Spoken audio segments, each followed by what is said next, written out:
Alright guys, so on the part 2 of this video we did the last time on how to calculate the trip, you know, what seems like a good price to pay for a particular trip before you go on them.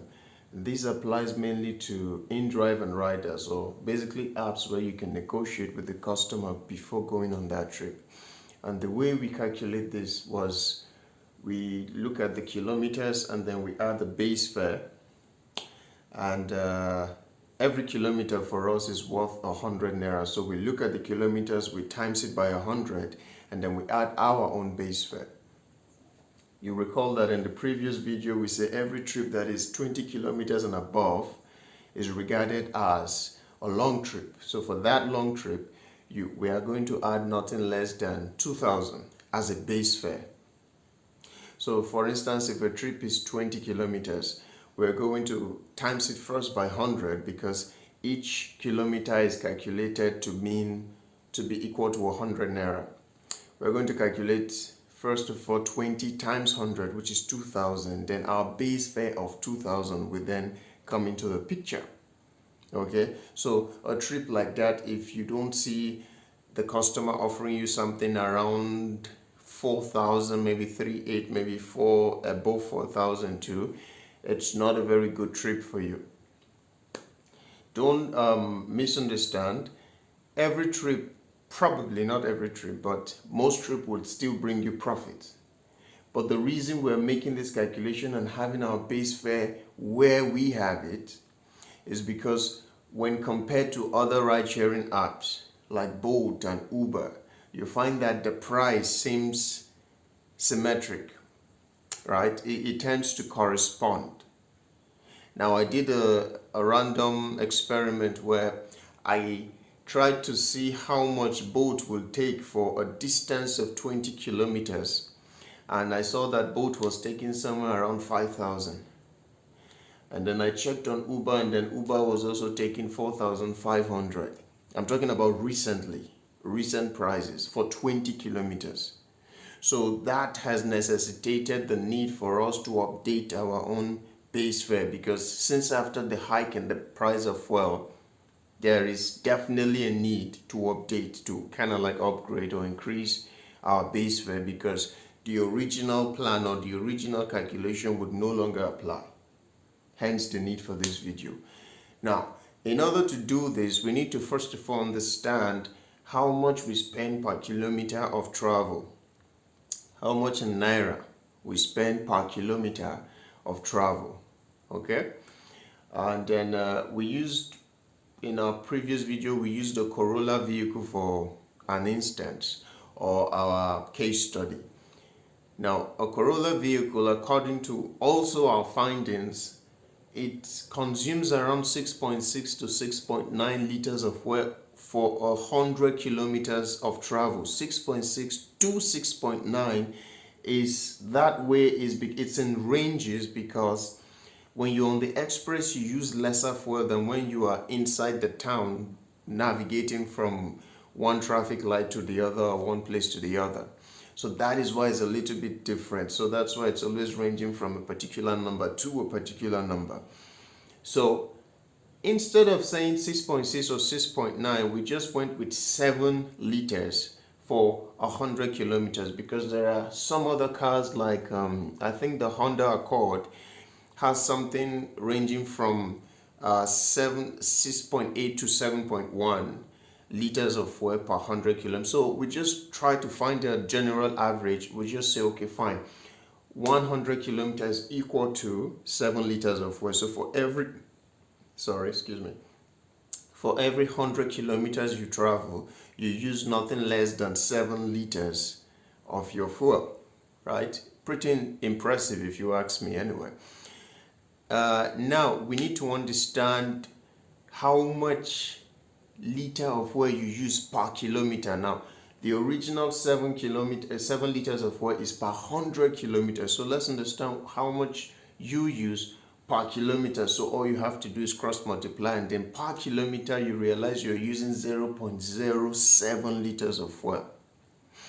Okay, now come back down to what how much fuel is selling for at the moment. Fuel rose from around 600 and whatever to 800 and whatever, also depending on where you're staying. But our case study in this video is Abuja. In Abuja, it has risen from 600 to 800. In our last video, we didn't use 600, we used 700. Just to find the general average in case you buy from a non-NNPC filling station that are selling somewhere close to 700 or 699 or whatever it is you're selling, the calculation will still work out for you. In this video, I want to use 1000 because I also hear that the price of fuel might still go up from the price it is right now. And in fact, at the moment, I think a lot of filling stations in and around Abuja are selling for around 900 and something, but some of the black marketers, not the ones with the gallons, I mean the ones with the fuel pumps, but in a small way, are selling for around 1,005 or 1,100 naira. I've seen that in some places. So I'll just round it off to 1,000 naira for fuel. And now, if 1 liter is equal to 1,000 naira, and per 1 kilometer of travel, we use 0.07 liters. That means for each kilometer in naira, you would be spending nothing less than 0.07 liters times 1,000 liters, which will give you 70 naira. So for each kilometer of travel, you're spending 70 naira. I hope you're with me up to this point. We're still going deeper. Okay, now moving forward. Like I said initially, I did a rough estimate. Oh, before I even say that, let me preface by saying this. Whenever there is an inflation, people always increase profit, or profitability always increases. This is what I mean. Okay, whenever, for instance, there is an inflation, and let's say the price of egg used to be 100 naira, right? With the inflationary price, it should go up to, let's say, 120. This is commensurate with the increase in the fuel price or in the price of diesel or whatever cost of transportation. However, it goes up not by 120, it goes up to 150. So people always cash in on inflation situation, and that is exactly what also happens in the ride sharing space. Whenever there is an inflationary issue or event, what happens is, for instance, let me give you a practical example. What had happened recently is that fuel went from approximately 700 to 1,000 naira. So that means there's a 300 naira increase. If we're going to be as commensurate as possible in our calculation, that means we simply have to add 300 to whatever fare we used to collect in the past. But that is not what has happened here. Based on my research, I have found that what has happened is that we have added a lot more than 300 to whatever we understood as our base fare, which is not commensurate with inflation. So in essence, what I'm saying is the inflation actually favors you in a way. You just don't see it because you're complaining too much. Every time there is always something wrong with everything, right? Not a good thing. I'm not saying inflation is a good thing, but I'm just saying that there is always, some teensy little benefit to it. Okay? Going forward. So, like I said earlier, I looked at the price for a 20-kilometer travel on boat. I looked at the price for a 20-kilometer travel on Uber. And I realized that Uber was taking around 4,500, 4,600, and boat was taking around 5,000, 4,800, something around that range. So it gave me an insight on what I should be expecting by way of an increment if you were to be using an app like InDrive, because the InDrive app is something that the customer always wants to pay as little as possible for the farthest distance. That's why they enjoy the app. That's why the app gives them the power of bargain. And that's why it's good. Even if they have to pay 100 naira less, they feel like they have saved something. That's why it's good for them. Okay. when you look at the InDrive app and then you try to connect it to what the app on Bolt and Uber they are taking as a way of payment or fare for a certain kilometer, you realize that the new rate, our new base fare for every long trip or any trip above 20 kilometers should no longer be 2,000 but 2,500. And then the new base fare for any trip below 20 kilometers should no longer be 1,500 but 2,000. Also, wanted to add this. If the trips are below 10 kilometers, you could make the base fare around 1,500. This is also another conclusive proof of the fact I've been trying to make, that longer distance pays you better, pays you more. It will always favor you to go on the longest of trips. Don't take a long trip, for instance, to the airport and not get anybody coming back. It's foolishness, you know. Because a long trip pays you better doesn't mean every long trip is worth it. All right? Now, let me break it down again. Let me break it down. If your trip is, for instance, 12 kilometers, because the good thing about the InDrive app is that you see it on the app. If a person is booking, the moment you open it, you see the distance the person will have to travel. And then you look at it and decide, oh, okay, this is a 12 kilometer. Forget the point, sometimes it's 12.8, 12.5. Forget the point, whatever. We're just dealing with the main figure. So if you see like 12 kilometers, immediately, if you add, you have to be, you do it in a split second. It's actually not very hard math to do. The moment you're looking at it, in under 2-3 seconds, you've already discovered, like you've already determined what the price is based on what we're talking about right now. If a trip is 12 kilometers, and remember we say any trip between below 20 kilometers is, for the purpose of our video, termed as a short trip, not a long trip. And 20 kilometers and above is a long trip. So if a trip is 12 kilometers, you add 2,000 to it. Remember we said that for each kilometer we're making it equal to 100 naira. So first of all, it's 12 times 100. So that gives us 1,200. So for any kilometer you see, if you want to do this in a split second, it's just add 2 zeros to the back. If it's 12 kilometers you're seeing, that means it's 1,200 with 2 zeros in the back, then plus a base fare of 2,000, which brings it all the way to 3,200. So when you look at it and then you see that the person is offering, let's say 3-4, good trip. Go for it, right? If the person is offering, let's say 2.8 or something, now this is up to you. 2.8 will still give you the profit, but not as much, or not as much as if you go with a base fare of 2,000. Sometimes you can obviously, I'm losing the word, compromise. Sometimes you can compromise. You don't have to be fixated on this, and especially when it looks like the area is not the kind of area where you have a lot of choice to go on.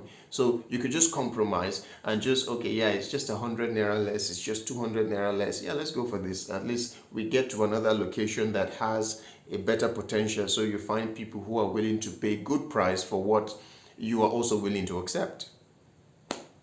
Now, that's your first instance. Now, let me give you another instance. Let me give you a practical example. Now, I'll use a long trip to give you a practical example. Let's say a trip is 25 kilometers. According to our method, we times 25 by 100, we get 2,500.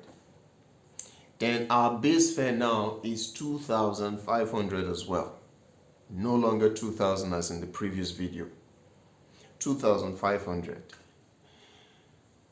So that means if that trip does not bring us something around 5,000, a little bit above, or just a teensy bit below, it's not a very good trip. Say for the purpose of this video, the person offered you 5,000. Now let's make a calculation as to what your actual profit is from that 5,000. I'm using InDrive in this case, and the reason I'm using InDrive is because InDrive commission for InDrive is around 10%, 11%, because there is commission of 9.99% and then plus VAT of 7.5%. So I'll just round it off to 11%. It's a bit tricky, but I'll run it up to 11%. Let's not get into that too much. So if the person offers you a fare of 5,000 naira, okay, now from that 5,000 naira, let us subtract our 11%. 11% of 5,000 should be around 550, I believe. Okay, now 550 minus 5,000 would be around 4,9. Okay, I'm going to write it on the screen. I don't know. Now from that, you also are supposed to subtract your fuel cost. Remember we said 1 kilometer of travel is equal to 70 naira. So if we are saying 25 kilometers is what the distance of this trip is, so that means 25 times 7, okay? And then the total is going to be subtracted from what we got after we subtracted the initial commission. This is your actual profit. Now, if you do the same calculation, having a base fare of, let's say, 2,000, yeah, you'll find that your final result will be lesser. Not that you didn't make profit. You will make profit, but your final result will be a tad lesser. All right? Something around the approximate range of, let's say, almost 500 lesser. Okay? Not that it's a bad thing, but if you see, we are using the yardstick of what Bolt and Uber are putting out there as the fare. Because this is, you know, they make a better market research than we do. This is their, excuse me, this is their domain, this is their business, this is what they do on a daily basis. Okay, so that's why I'm deferring to them to see what their fares is, and then applying it to something like an InDrive app or the Rider app. By the way, the Rider even takes a lot lesser commission payment than InDrive. In fact, it's the cheapest in the market as far as I know. There are some other new ride sharing or e-hailing apps coming out of companies, but I'm yet to test them. So we're just dealing with Rider, InDrive, Bolt, and Uber. Okay. Personally, I don't really use Rider a lot, so I don't want to have to, I don't use them as an instance when I talk about these things. No, I have no issues with them, by the way. If you do use them, I believe you can shed some more light on it. But what I'm trying to say is that we're using the Bolt and the Uber fares as our yardstick to determine how much is a fair price also on the InDrive. And get this, if you use the same kind of fare system you use on Uber or Bolt, like the fare yardstick? I don't know if that word is correct. But, you know, if you use that same fare and apply it on InDrive, understand that the Uber app takes around 20 to 25% in commission. But your InDrive app takes a lot less, 11% so to speak, right? And this makes your earning a lot better if you work on these other apps. But if you work on, like, let's say Uber or Bolt, and then, you know, you're able to get some bonuses that strikes off your commission or just removes them completely, wonderful, right? Then you're still breaking even, no problem. But in terms of, let's say, how much it is you are going to make in profit, in profitability, it looks like InDrive and Rider may actually put you right up there, more than people who just drive on Bolt and on Uber. All right. So if you work with Uber and Bolt, you don't have to worry too much about any of this, my calculation. I'm talking mostly for people who work on with InDrive and the rider app or apps where you have to negotiate with the customer, so you don't take ridiculous trips for a very ridiculous amount. Okay, it's I actually consider those apps to be a very easy way to kind of like mark up your profits, because their commission payment is extremely low. So, make all the profit that you can. So next step. Bye bye.